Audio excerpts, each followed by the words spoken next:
Hi everyone, आज हम 500 ppm solution बनाना सीखेंगे इन 25 ml volume.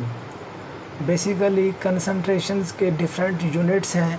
For example molarity, normality, molality, ppm and ppb।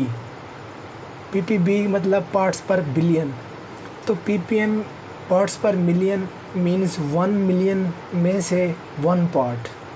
ppm का हमारे पास जो सोल्यूशन है वो फार्मूला है ppm is equal to mass of solute over mass of solution in gram multiply by 10 की पावर 6।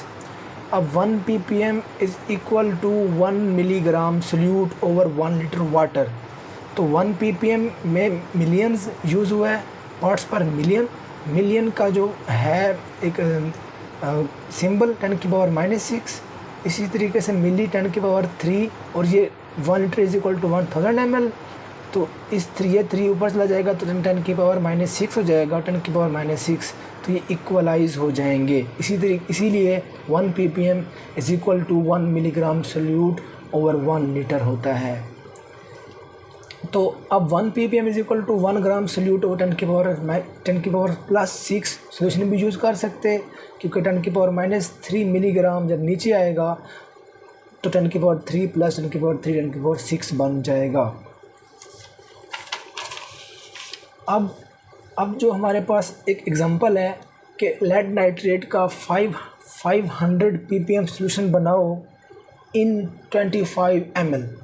तो basically इसमें लेड नाइट्रेट में हम उसके मतलब मेटल से हमारा कंसर्न होता है, क्योंकि metals almost present in this world in salt form. तो 500 ppm का बताया गया है। तो 500 ppm is equal to 500 milligram over litre.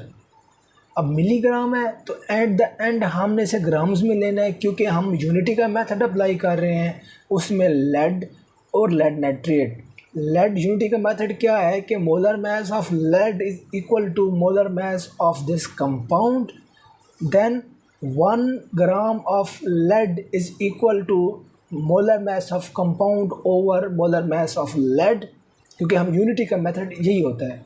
उसके बाद क्योंकि अब हमें 500 ppm बनाना है, तो 500 ppm तो मिलीग्राम ओवर लीटर है, और ये लेड और कंपाउंड लेड नाइट्रेट दोनों का मास इस ग्राम्स में है। Then we will convert 500 milligram into gram. तो जब हम इसे कन्वर्ट करेंगे 500 को ग्राम्स में तो ये 0.5 ग्राम बन जाएगा। सही है। तो 0.5 gram of lead is equal to 331.2 means molar mass of compound over molar mass of lead multiply by desired 500 ppm। तो इससे हमारे पास ये आ जाएगा, और ये जो है ये हमारे पास 1000 ml के लिए है। जैसे कि मैंने आपको पहले बताया था इधर कि 1 ppm is equal to 1 milligram over litre. तो 500 मिलीग्राम मतलब 500 ppm हमें बताया था कि 500 ppm है, तो वो 500 ppm प्रेजेंट इन लीटर। तो अब हमें 25 ml के लिए बताना है। तो 1000 ml is equal to 0.799 gram.